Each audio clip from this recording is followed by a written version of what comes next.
नमस्कार, बहुत स्वागत है आपका। आप देख रहे हैं न्यूज का एक्स-रे और मैं हूं आपके साथ मृदुल शर्मा। आज कौन सी बड़ी अहम एक्स-रे रिपोर्ट्स हम आपके लिए लेकर आए हैं, आइए आपको बता दें। क्योंकि आज हम आपके लिए कुछ ऐसी खबरें लेकर आए हैं जो अभी तक आपको किसी चैनल ने नहीं दिखाई होगी। मैं दावे के साथ कह रहा हूं। पहली हमारी खबर है, पुरी का रहस्यमयी खजाना अब सामने आने वाला है। आपको एक एक डिटेल इसकी बताऊंगा। दूसरी खबर है, सावन पर सियासी आग। उत्तर प्रदेश में समाजवादी पार्टी और बीजेपी आमने सामने आ गई है। और तीसरी खबर है, सांप की धमकी। क्या कहता है विज्ञान, साइंस क्या कहता है, एक एक चीज आपको बताऊंगा। लेकिन पहली खबर, जैसा मैं दावा कर रहा हूं किसी ने नहीं दिखाई, मैं आपको दिखा रहा हूं। 46 साल से खजाने का दरवाजा क्यों बंद है, यह आपको बताऊंगा। और कुछ घंटों बाद जगन्नाथपुरी में क्या होने वाला है, और खजाना खुलते ही बड़े बड़े अमीर पीछे रह जाएंगे। दर्शकों, जगन्नाथपुरी जहां पर भगवान जगन्नाथ है, सभी की आस्था है, लेकिन आज वहां से जो खबर सामने आई है वो आपको जरूर देखना चाहिए। मैं ऐसा क्यों कह रहा हूं दर्शकों, बचपन में आप और हम ये सुनकर बड़े हुए हैं कि भारत सोने की चिड़िया कहा जाता था। 1600 ईस्वी के आसपास भारत की प्रति व्यक्ति आय 1305 अमेरिकी डॉलर में थी, जो कि उस समय अमेरिका, जापान, चीन और ब्रिटेन से भी कई गुना ज्यादा थी। दर्शकों, भारत की यही संपत्ति ही विदेशी आक्रमणों का कारण बनी। अंग्रेज आए, भारत की संपत्ति को काफी हद तक लूट कर ले गए, और भारत के मंदिरों में शुरुआत से ही आभूषणों का भंडारण रहता है। यही कारण है कि यहां के कुछ मंदिर तो हमेशा से ही आक्रमणकारियों के निशाने पर रहे हैं। सबसे बड़ा उदाहरण सोमनाथ मंदिर का है। यह वही सोमनाथ मंदिर है दर्शकों जो आपको मैं दिखा रहा हूं, जिसका जब भी जिक्र होता है तब एक ही बात कही जाती है कि इस मंदिर को कई बार लूटा गया और फिर भी इस मंदिर की दिव्यता और भव्यता बरकरार है। वैसे तो मंदिर पर हुए हमलों के बारे में कई रिपोर्ट और तथ्य हैं, लेकिन कहा जाता है कि सोमनाथ मंदिर को 17 बार तोड़ा गया और हर बार इसका पुनर्निर्माण किया गया है, जो आप देख सकते हैं ध्वजा लहरा रही है। मंदिर की चर्चा इसलिए भी होती है क्योंकि साल 1026 में सुल्तान महमूद गजनवी ने सोमनाथ मंदिर को लूटा और नष्ट कर दिया था। खैर, ये बातें तो आप और हम सदियों पहले सुनते रहे हैं, बातें करते रहे, मगर आज वर्तमान की बात कर रहा हूं दर्शकों, क्योंकि आज भी भारत के कुछ मंदिरों में सोने चांदी का भंडारण है। वो भंडारण जिसकी कोई कल्पना नहीं की जा सकती है, नहीं की जा सकती है। 4 धामों में एक उड़ीसा के पुरी में जगन्नाथ मंदिर में अथाह खजाना है। अब से कुछ घंटे बाद वो खजाना खुलने वाला है दर्शकों। कुछ ही घंटे बाकी हैं जब उस खजाने की तस्वीर आपके सामने होगी। लेकिन उससे पहले मैं आपको एक एक डिटेल देने वाला हूं। अभी 1 हफ्ते पहले ही जगन्नाथ मंदिर की वार्षिक रथ यात्रा की शुरुआत हुई है, जो 16 जुलाई को समाप्त होने वाली है। देखिए आप, सिर्फ रस्सी छूने के लिए वहां पर भक्त दुनिया भर से पहुंचते हैं। रथ यात्रा की चर्चा एक तरफ है, तो दूसरी तरफ मंदिर में अपने खजाने को लेकर भी उत्सुकता जगी हुई है, चर्चा का विषय बन गया है। अब सबसे बड़ी बात यही है दर्शकों कि आखिर ये चर्चा किस बात को लेकर है। तो खजाना 46 साल बाद कहां पर रखा हुआ है, कैसा रखा हुआ है, पहले इस रिपोर्ट में देखिए, एक चीज आपको बताऊंगा। पुरी का जगन्नाथ मंदिर और उसका रत्न भंडार हमेशा से श्रद्धालुओं के लिए जिज्ञासा का विषय रहा है। हमेशा से ही भक्तों के बीच जगन्नाथ जी के भंडार की चर्चा होती है। उनका भंडार लोगों की जुबान पर रहता है। लेकिन यहां सबसे खास बात यह है कि इस रत्न भंडार को करीब 3 दशक से खोला नहीं गया है। दोनों कमरों में भगवान जगन्नाथ, भगवान बलभद्र और देवी सुभद्रा के आभूषण हैं। कहा जाता है कि कई राजाओं और भक्तों ने भगवान को जेवरात चढ़ाए। उन सभी को रत्न भंडार में रखा जाता है। इस रत्न भंडार में मौजूद जेवरात की कीमत बेशकीमती बताई जाती है। सबसे अहम बात यह कि आज तक इसका मूल्यांकन नहीं किया गया है। जगन्नाथ मंदिर का यह रत्न भंडार 2 भागों में बांटा गया है। पहले को भीतरी भंडार कहा जाता है और दूसरे को बाहरी भंडार। बाहरी भंडार में भगवान को अक्सर पहनाए जाने वाले जेवरात रखे जाते हैं। वही जो जेवरात इस्तेमाल में नहीं लाए जाते, उन्हें भीतरी भंडार में रखा जाता है। रत्न रत्न भंडार का बाहरी हिस्सा तो खुला है, लेकिन भीतरी भंडार नहीं खोला जा सका है। अब सभी को इसी रत्न भंडार के खुलने का इंतजार है। तो इंतजार खत्म होने वाला है, कुछ घंटे बाकी हैं। लेकिन मैं आपको दर्शकों बताने वाला हूं कि 46 साल क्यों लग गए, और 46 साल जब बीत चुके हैं, जब दरवाजा खुलने वाला है तो उसके अंदर क्या होगा। लेकिन पहले की कहानी क्या है। जगन्नाथ मंदिर का रत्न भंडार केवल 4 बार खुला है दर्शकों। 1905, 1926, 1978 और 1984 में खोला गया था। भारत की आजादी के बाद 1978 का रिकॉर्ड मान्य है। 1978 में 70 दिनों में खजाने की लिस्ट बनी। सोचिए आप, 13 मई 1978 से 23 जुलाई 1978 तक काम चलता रहा। 2 कमरों में रखे हुए खजाने की हर चीज की लिस्टिंग की गई। एक अंदर में कमरा था और एक बाहर के हिस्से में। दोनों भंडारों में काफी संख्या में हीरे जवाहरात मिले। भीतरी भंडार जो अंदर की तरफ था, वहां पर सोने के गहने 367 जिनकी संख्या है।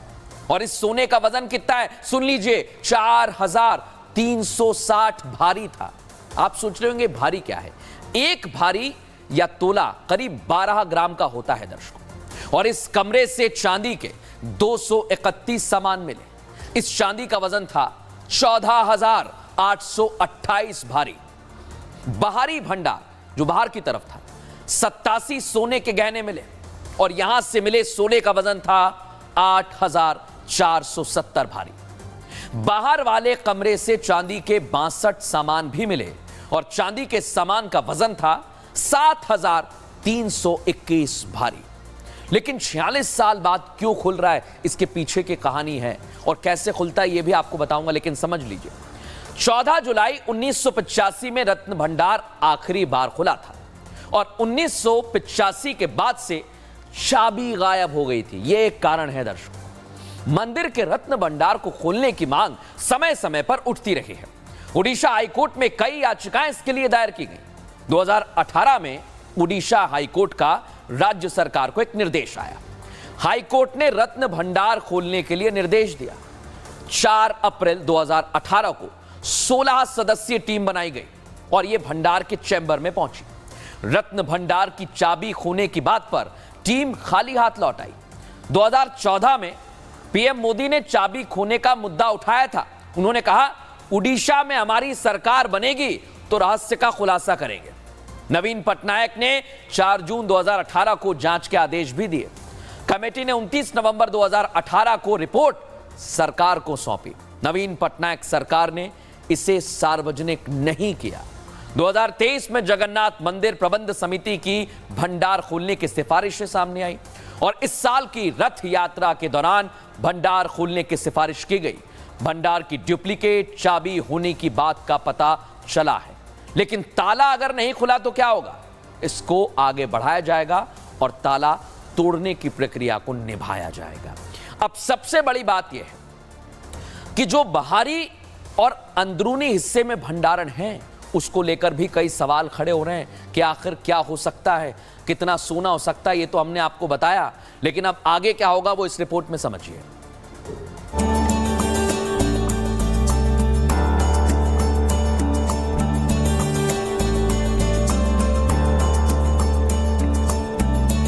जगन्नाथ मंदिर में भगवान जगन्नाथ के चरणों के नीचे बना एक तहखाना है।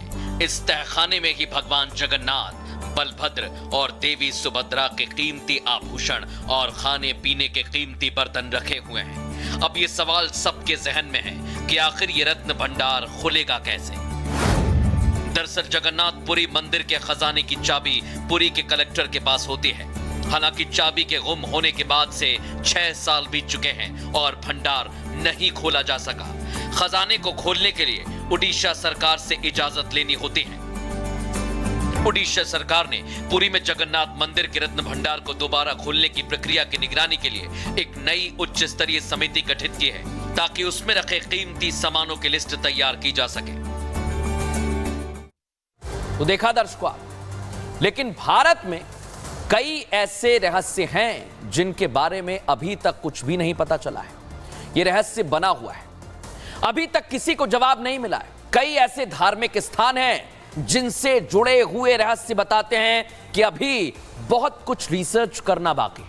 और इन रहस्यों में से एक है देश के सबसे अमीर मंदिरों में शुमार तिरुवनंतपुरम का श्री पद्मनाभ स्वामी मंदिर, जिसका 7वां दरवाजा अभी भी एक रहस्य बना हुआ है। पद्मनाभ स्वामी मंदिर का जिक्र उनके खजानों के रहस्य की वजह से भी होता है दर्शकों। अमीर मंदिरों की वजह से यह सुर्खियों में रहने वाला है। इतना ही नहीं, इस मंदिर में एक गेट है। कहा जाता है कि अभी मंदिर के सभी खजानों का पता नहीं चला है। 7वां दरवाजा जो मैं आपको टीवी स्क्रीन पर दिखा रहा हूं, यह रहस्य बना हुआ है। अगर यह खुल गया तो बड़े खजाने का पता चल सकता है। दर्शकों, इस गेट के लिए यह भी कहा जाता है कि इसकी रक्षा सांप करते हैं और किसी को दरवाजा खोलने नहीं देते हैं।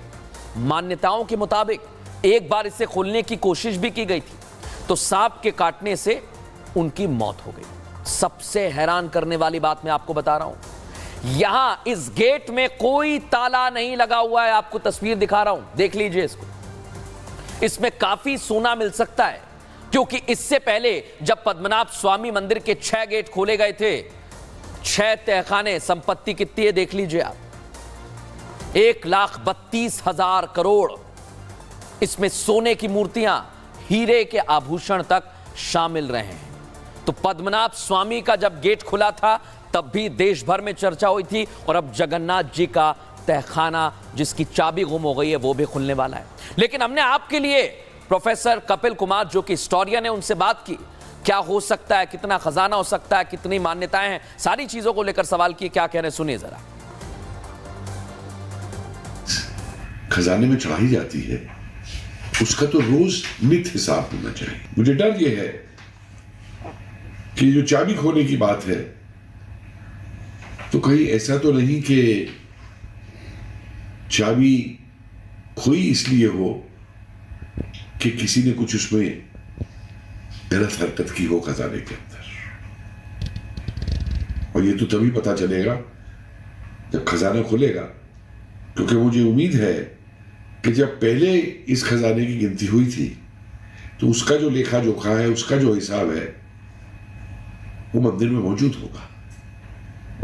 और अब तो आगे देखना होगा कि क्या निकल करके आता है। तो जिन लोगों में उत्सुकता है उसके लिए एक एक जवाब हमने तैयार किया है फाइनल एक्सट्रा रिपोर्ट के लिए। पहले चलते हैं इतिहास में। इतिहास क्या कहता है इसके बारे में, आइए आपको एक एक चीज बताता हूं, क्योंकि मंदिर के बारे में बहुत सारी बातें कही जाती हैं। जगन्नाथ मंदिर का निर्माण हुआ है दर्शकों 12वीं शताब्दी में।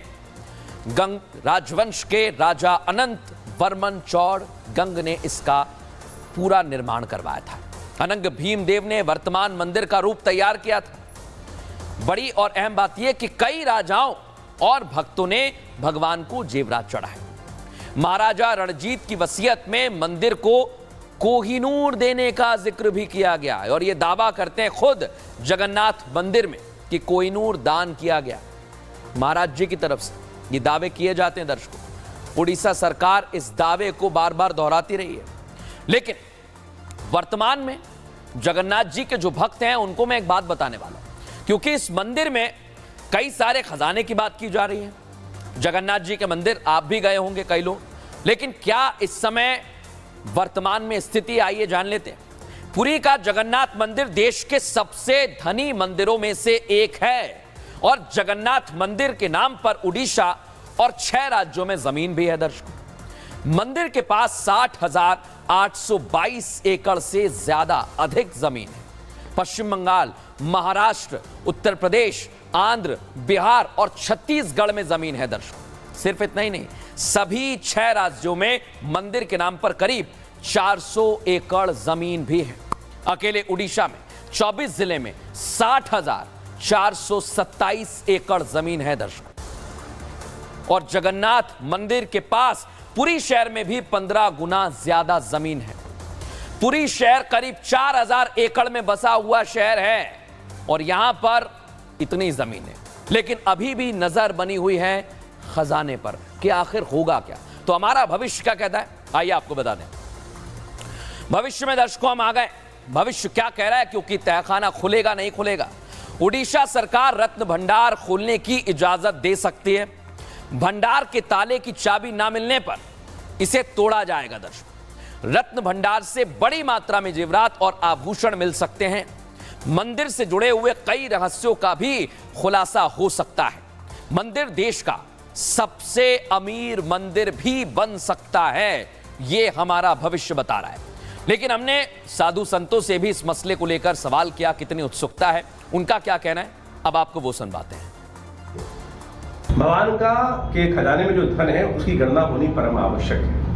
1978 के बाद से ये गणना नहीं की गई है और बहुत जरूरी है कि समझ लें कि क्या धन वहाँ उपस्थित है और उस धन का उपयोग आज सनातन धर्म के उद्धार के लिए किया जाना चाहिए। तो कहूँगा उसको गणना करें और उसके बाद उसका उपयोग भी सनातन धर्म के विकास के लिए, वेद अध्ययन के लिए और समाज के उद्धार के लिए किया जाना चाहिए। तो देखा आपने, और मैंने आपसे शुरुआत में कहा था कि कोई ये खबर नहीं दिखा रहा है। उम्मीद करता हूं कि आपको एक जानकारी हमने दे दी होगी। हमें भी इंतजार है, आपको आगे भी अपडेट देंगे इस खबर का। लेकिन अगली खबर क्या है, रुख करते हैं, जो आ गई है उत्तर प्रदेश से। सावन से पहले सियासी आग, अवैध मांस बिक्री पर एक्शन कब होगा? कांवड़ यात्रा से पहले समाजवादी पार्टी और बीजेपी क्यों भिड़ गई है? क्या होगा योगी का फाइनल आदेश? इसी का इंतजार किया जा रहा है। लेकिन बड़ी बात क्या है दर्शक, सावन आने वाला है, लेकिन उससे पहले आखिर उत्तर प्रदेश में किस तरह की सियासत हो रही है, आइए जरा आपको बता देता हूं। उत्तर प्रदेश में सियासत हो रही है, लेकिन 21 जुलाई से सावन का पावन महीना शुरू हो रहा है और इस पूरे महीने बाबा भोले के भक्त उनका जलाभिषेक करेंगे। कांवड़ियों की सुविधा के लिए प्रशासन भी अलर्ट मोड पर रहेगा। शिवालय तक कांवड़ियों के पहुंचने के लिए विशेष इंतजाम किए जा रहे हैं। कांवड़ियों के लिए ही उत्तर प्रदेश सरकार ने कांवड़ कॉरिडोर का प्लान बना रखा है। हालांकि अभी उस प्रोजेक्ट में थोड़ा समय लगेगा, यह भी आपको बता दूं, लेकिन सावन में कांवड़िए आराम से जलाभिषेक कर सके, उसकी तैयारी 1 महीने से चल रही है। सावन में हिंदू धर्म से जुड़े हुए लोग तामसिक खाने यानी मांस मछली से परहेज करते हैं, लेकिन इसी मांस पर उत्तर प्रदेश के देवरिया में सियासी रार छिड़ गई। देवरिया सदर ने, जो विधायक है देवरिया सदर के, उन्होंने जिला प्रशासन को एक पत्र लिखा है, जो मैं आपको दिखा रहा हूं। ये आगे शलभ मणि त्रिपाठी, इन्होंने लिखा है, कांवड़ यात्रा से पहले खुले में चल रही मांस की दुकानों को हटाने की मांग कर रहे हैं, लेकिन प्रशासन की तरफ से अब तक कोई एक्शन नहीं लिया गया है। बड़ी बात यही है कि क्या एक्शन होगा, यह सवाल बना हुआ है। लेकिन अब मैं आपको सुनवाता हूं। सबसे पहले शलभ मणि त्रिपाठी क्या मांग कर रहे हैं, सुनिए जरा उन्हें। श्रावण मास शुरू हो रहा है, हम सभी के लिए आस्था का बहुत बड़ा एक केंद्र होता है, आस्था का बहुत बड़ा एक महीना होता है। तो मैंने जिला प्रशासन को कहा है कि श्रावण मास प्रारंभ होने के पहले जितनी अवैध मांस की दुकानें चल रही हैं, जितने अवैध बूचड़खाने चल रहे हैं शहर के भीतर और रेलवे स्टेशन रोड के बाहर, उसको तत्काल बंद किया जाए। और अगर नहीं करते हैं तो मैं भी स्वयं मुआयना करने निकलूंगा, और अगर नहीं बंद होती हैं ऐसी दुकानें तो मैं खुद भी निकल के ऐसी दुकानों को बंद कराऊंगा। तो सुना आपने, लेकिन देवरिया सदर विधायक जिला प्रशासन को पत्र लिखा, उनकी मांग भी आपने सुन ली। सावन और कांवड़ यात्रा को ध्यान में रखते हुए खुले में चल रही अवैध मांस की दुकानों को हटाने की मांग कर रहे हैं, लेकिन समाजवादी पार्टी इस मांग पर सियासत शुरू कर रही है। जो मांग आस्था को ध्यान में रखते हुए की गई थी, उसमें समाजवादी पार्टी को सामाजिक सौहार्द बिगाड़ने की साजिश नजर आ रही है। सपा के नेता ने विधायक को मानसिक दिवालिया बताते हुए सामाजिक समरसता की बात की है, और ये उसी समाजवादी पार्टी के नेता हैं जिसने राम मंदिर का विरोध किया। ये उसी सपा के नेता हैं जिसने प्राण प्रतिष्ठा से किनारा किया। ये उसी सपा के नेता हैं दर्शकों, जो जय श्री राम के मुकाबले अभी हाल ही में संसद में जय अवधेश के नारे लगाए गए। सपा का हिंदू विरोधी चेहरा कई बार सामने आ चुका है। बीजेपी आरोप लगाती है विपक्ष को ना तो सड़क पर नमाज से परेशानी होती है और ना ही खुले में मांस बिकने से, क्योंकि यहां सारा खेल किसका है दर्शकों? वोट बैंक का खेल है। वोट बैंक का खेल है, इसलिए तो इस मसले को लेकर सवाल जवाब किए जा रहे हैं। मनीष सिंह समाजवादी पार्टी नेता क्या कह रहे हैं, सुनिए जरा। मैंने भी जिलाधिकारी महोदय को पत्र लिखा है और मैंने उस पत्र में मांग किया है कि देवरिया की समरसता और समाज की एकता और अखंडता को बचाया जाए, और श्री शलभ मणि ने जो मांग किया है पत्र के माध्यम से जिला प्रशासन से, उस पर कोई भी विचार न किया जाए। मीट खाना मछली हाट जो बाजार है वो दशकों से लगता आ रहा है, और ये तो जिम्मेदारी नगर पालिका की बनती है, जिला प्रशासन की बनती है, उत्तर प्रदेश सरकार की बनती है। फिर भी आपको इस तरह की बेतुकी अगर बात करनी पड़ रही है तो आप मानसिक रूप से राजनीति में दिवालियापन के शिकार होते जा रहे हैं। तो देखा, ये सियासी खेल अब शुरू हो चुका है, बयानबाजी हो रही है, लेकिन इस पर सियासी संग्राम कहां तक जाएगा, इस रिपोर्ट में देखिए, फिर बताएंगे केस स्टडी।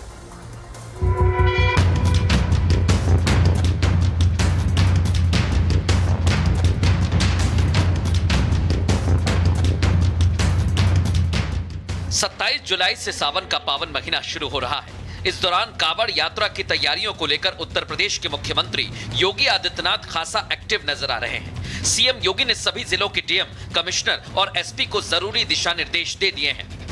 सीएम योगी के सख्त निर्देश हैं कि कांवड़ यात्रा के रूट पर सुरक्षा के विशेष इंतजाम होने चाहिए। साथ ही उन्होंने साफ कर दिया कि कांवड़ यात्रा के दौरान डीजे बजाने पर किसी तरह की रोक नहीं होगी। हालांकि डीजे की साउंड लिमिट तय कर दी गई है। कांवड़ियों के लिए जगह जगह मेडिकल सुविधा का भी इंतजाम कर दिया गया है।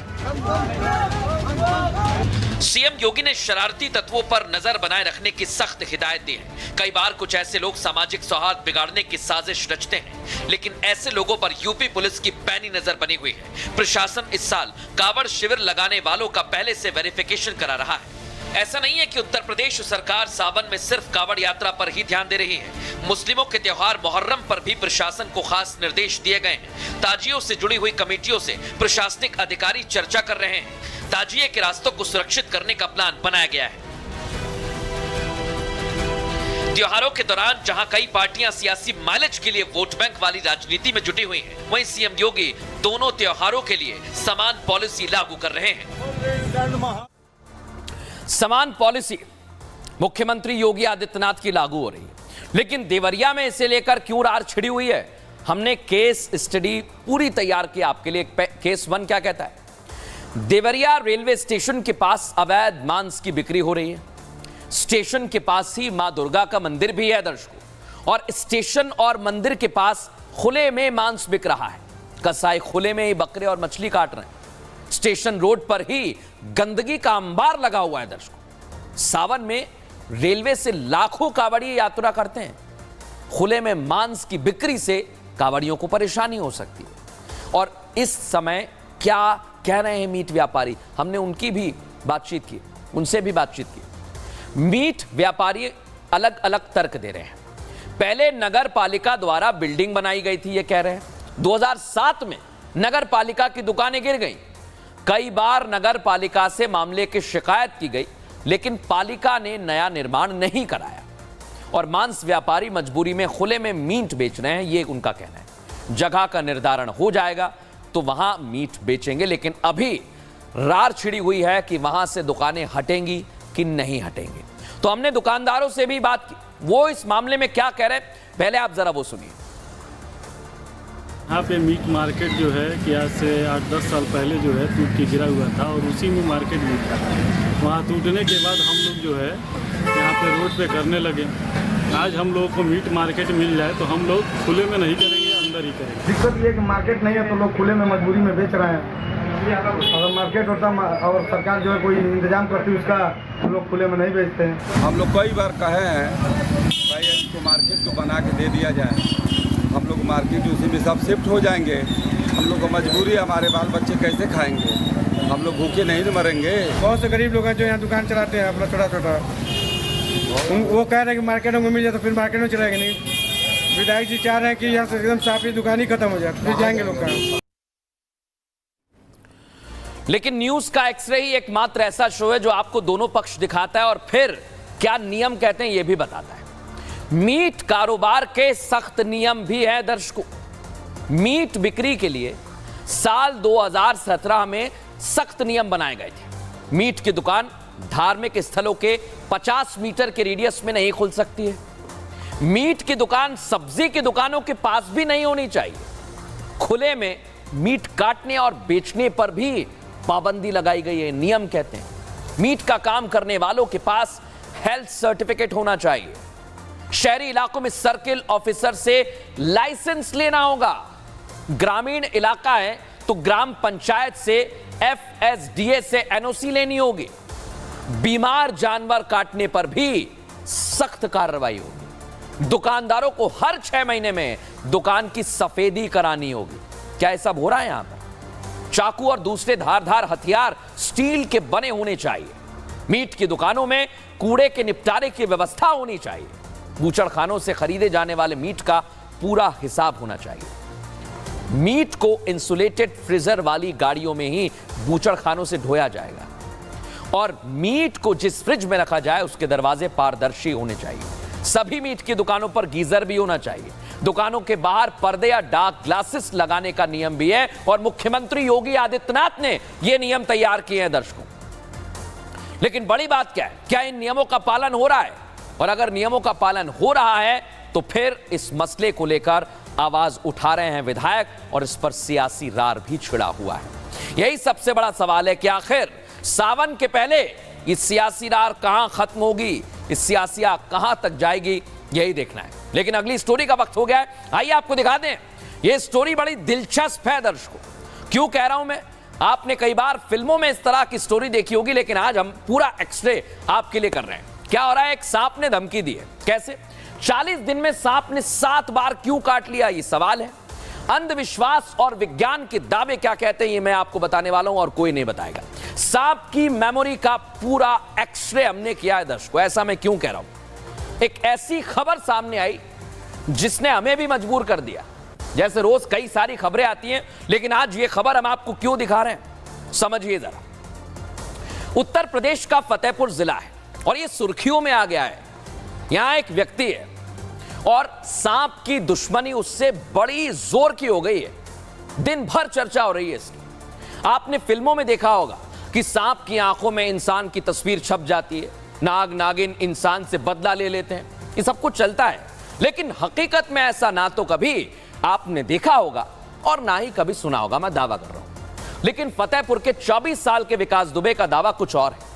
पिछले 40 दिन में, यही है वो विकास दुबे जो आपको दिख रहे हैं, इन्हें 40 दिन में 7 बार सांप ने काट लिया। और ताज्जुब की बात तो यह है कि 7 बार कोबरा के डसने के बाद भी विकास जिंदा है, इनकी जान बच गई। विकास दावा कर रहे हैं कि सांप उनके सपने में आ जाता है जब वो सोते हैं और उसे डराता धमकाता है। सांप ने विकास से कहा कि वो 9वीं बार जब काटेगा तो कोई डॉक्टर बचा नहीं पाएगा। इस मामले में खास बात यह भी है दर्शकों कि सांप विकास को शनिवार और रविवार को ही काटता है। आप सोचिए कैसे विश्वास करें इस पर। विकास अपना घर छोड़कर रिश्तेदारों के घर चला गया, तब भी सांप ने वहां पर उसे काट दिया। विकास को जो सांप काटता है उसे अब तक उसने ही देखा है, किसी और ने नहीं। लेकिन विकास के हाथ और पैर पर डंक के निशान मौजूद हैं दर्शकों। यह भी एक जांच का विषय, देखिए आप जरा। लेकिन पड़ताल हमारी यहां खत्म नहीं होगी। पहले तो आपको विकास के दावे सुनवाते हैं, फिर हमारी पड़ताल आगे क्या कहती है, विज्ञान क्या कहता है वो भी बताएंगे। सुनिए जरा विकास दुबे क्या कह रहा है। जब सांप काटता है तो हमें पहले से आभास हो जाता है कि आज हमें सांप काटने वाला है। अपने घर में सबको बता देते हैं कि आज के दिन हमें सांप काटेगा। शनिवार और संडे सांप काटता है। डॉक्टर साहब ने बोला कि 3 बार तो पहले घर में काट चुका है। जब चौथी बार डॉक्टर के पास गए तो डॉक्टर ने सलाह दी कि आप अपने मौसी के यहाँ या किसी के घर में बाहर कहीं रहिए जाके। तो हम अपने मौसी के यहाँ रहने गए तो वहाँ भी हमको सांप ने काटा। फिर इसके बाद हम अपने घर में आके रहने लगे। फिर यहाँ भी एक बार चाचा के यहाँ फिर सांप ने, फिर लास्ट बार बाइट सांप ने चाचा के यहाँ काटा है। सपने में क्या देखा आपने? सपने में यही आया है कि जब तीसरी बार सांप ने काटा था तब सपना आया था कि हम आपको 9 बार काटेंगे। 9वीं बार में यह दावा किया है कि जब काटेंगे तो आपको कोई दैवी शक्ति या डॉक्टर कोई भी कुछ भी नहीं बचा सकता। हम अपने साथ आपको ले जाएंगे। दर्शकों, हमारे शो का नाम है न्यूज का एक्सरे और हम ऐसे विश्वास करने वाले नहीं थे, ये तो बात तय थी। हमने पहले केस को समझा, केस क्या कहता है आप भी समझिए। विकास को 40 दिन में 7 बार सांप ने काटा है। शनिवार और रविवार को ही सांप काटता है। विकास के सपने में आता है सांप। 9 बार काटने के बाद सांप ने सपने में बोली है और 9वीं बार काटने पर विकास की मौत हो जाएगी। घर वालों की निगरानी के बाद भी सांप काट रहा है। रिश्तेदार के घर चला गया तब भी वहां पर सांप काट रहा है। लेकिन केस 2 क्या कहता है? हर जीव में एक जैसा दिमाग नहीं होता है दर्शकों। सांप में दिमाग होता है लेकिन तेज दिमाग तो नहीं होता है। सांप का दिमाग सीखने के लिए नहीं बना है। सांप कुत्ते बिल्ली की तरह सीख नहीं सकता, पेट एनिमल नहीं है। सांप अपने दिमाग से खतरे को भांप सकता है। सांप सूंघ सकता है, दूसरे जानवरों से लड़ सकता है। सांप एक ही इलाके में रहता है और ज्यादा दूरी तय नहीं करता है। तो वो बात कैसे कर रहा है, सवाल यही बना हुआ है। लेकिन अब सवाल यह कि 7 बार काट लिया तो क्या 8वीं बार भी काटेगा, 9वीं बार भी काटेगा? विकास और उसका परिवार इस जद्दोजहद में लगा है कि बचा कैसे जाए। पहले आप उससे जुड़ी हुई रिपोर्ट देखिए, फिर बताऊंगा विज्ञान क्या कहता है। 40 दिन में सांप का शिकार विकास दुबे चिंता में है। उसे डर सता रहा है कहीं उसका सपना सच ना हो जाए, सांप फिर कहीं से निकलकर सामने ना आ जाए और उसे डस ले। यहां उसकी चिंता इसलिए भी बढ़ी है क्योंकि सांप ने उसे धमकी दी है कि 9वीं बार में उसकी मौत पक्की है। लेकिन विकास के दावों की परत दर परत पड़ताल जब हमारी टीम करने पहुंची तो उसके दावों में कहीं ना कहीं हमें झोल मिला। विकास बार बार यह कह रहा है कि सांप के बार बार काटने से उसकी जान को खतरा है, साथ में इलाज के खर्च से वो और उसका परिवार परेशान है। उनकी आर्थिक हालत सही नहीं है, ऐसे में वो आयुष्मान कार्ड बनाने की मांग कर रहा है। उत्तर प्रदेश सरकार से मेरी यही मांग है कि हमारा आयुष्मान कार्ड बनवा दिया जाए और कुछ आर्थिक मदद करने। अब यहाँ सवाल ये उठता है कि अगर विकास दुबे के आर्थिक हालात ठीक नहीं है तो वो हर बार प्राइवेट अस्पताल में इलाज कराने क्यों गया?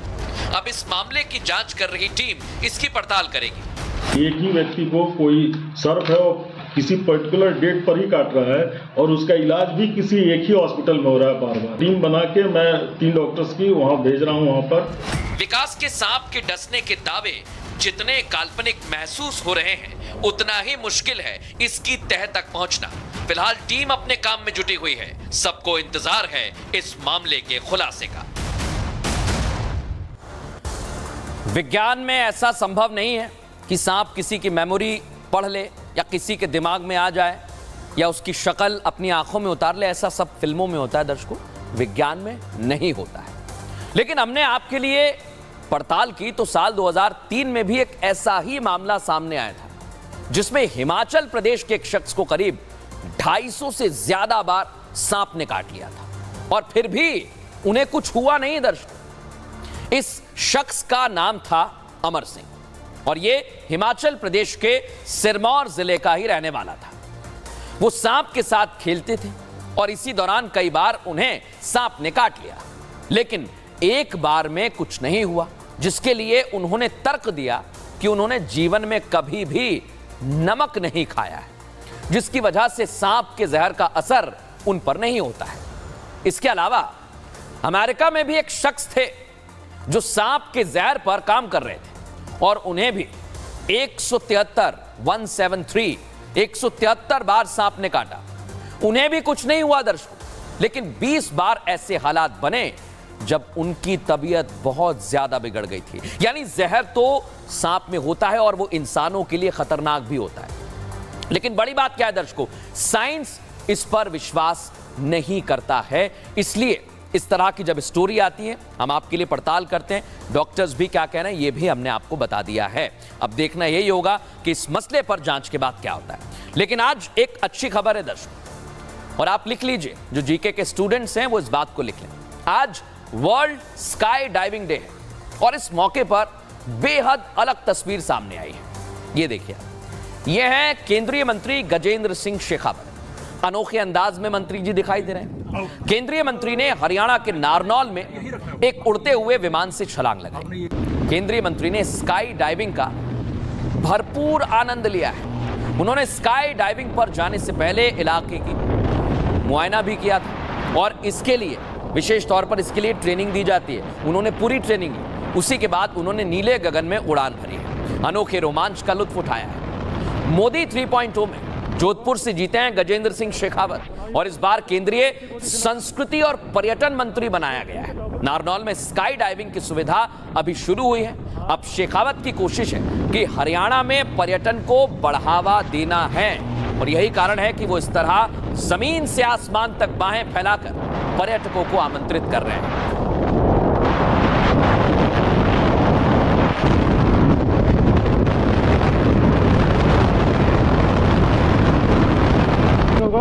Now we will practice landing. So now you go back to the safety position, okay?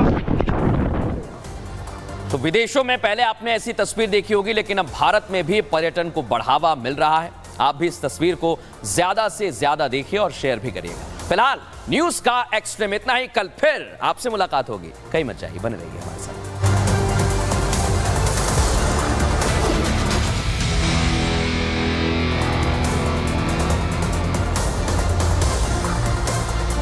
चाह रहे हैं आप? नहीं, मैं केवल इतना कहना चाह रहा हूँ कि शहजाद संजय जी को भी लाइए, अजय जी को भी लाइए। शहजाद पूनावाला अपनी पार्टी के वकालत में इतने आगे बढ़ जाते हैं, इतने भाव विभोर हो जाते हैं कि कुछ भी अपने लोगों के खिलाफ भी बोल जाते हैं। अरे इमरजेंसी में आप जिस पार्टी में मौजूदा समय में हैं उसके नेता भी जेल में थे, तो वो सब भ्रष्ट हो गए। कह रहे हैं इमरजेंसी में जो नेता कांग्रेस के विरोध में थे वो सब भ्रष्ट हो गए। और आप इतने अनर्गल आरोप लगाते हो। समाजवादी पार्टी के किसी बड़े नेता के ऊपर कोई भ्रष्टाचार का आरोप नहीं रहा, ना माननीय मुलायम सिंह यादव जी के ऊपर रहा, ना वर्तमान में अखिलेश यादव जी हैं उनके ऊपर रहा। कोई छोटा मोटा कोई एक आध विधायक सिधायक कहीं किसी मामले में फंसा होगा। भारतीय जनता पार्टी के तो दर्जनों लोग हैं जिनके ऊपर आरोप है। और भारतीय जनता पार्टी ने रिकॉर्ड बनाया इस देश में, जितने भ्रष्टाचारी सब पार्टियों में थे सब इकट्ठे कर करके अपनी पार्टी में शामिल कर लिए। शहजाद का यूनिट ठीक हो गया। मैं बस ये कह रहा हूं, no one is manipulating. Shehzad आपका पॉइंट, अब अपनी बात पूरी कीजिए, उसके बाद बोलिए। नहीं, मुझे अपनी बात देखिए, ऐसा है ऐश्वर्या, मैं तो आपके यूनिट पे बैठा हूं, ये तो मेरा कोई लिंक नहीं है कि आप मुझे दोष दे सकते हैं। अरे मैं किसी को दोष थोड़ी दे रहा हूं भाई, मेरी बातों को आपको कौन दोष दे रहा है? मैं कह रहा हूं लिंक अब डिजिटल लिंक खराब हो गया, तो इसमें आपको क्या, मेरा क्या? जिस प्रकार से मैं अपनी बात पूरी कर लूं। हाँ करिए। भाटी जी, आपने शायद सुना नहीं, मैंने कहा समाजवादी पृष्ठभूमि के जो नेता इमरजेंसी की लड़ाई में शामिल थे, अडवाणी जी समाजवादी पृष्ठभूमि के नेता नहीं थे, भाजपा के नेता समाजवादी पृष्ठभूमि के नहीं थे, पर आपको वही सुनना है जो आपको सुनना है। नहीं, ऐसा नहीं कहा था आपने वैसे, पर चलो ठीक है, दलितों को ठगा गया वो नहीं दिखता। अरे सुन लीजिए भाई साहब, मेरी बात सुन लीजिए। इसीलिए आपको वाल्मीकि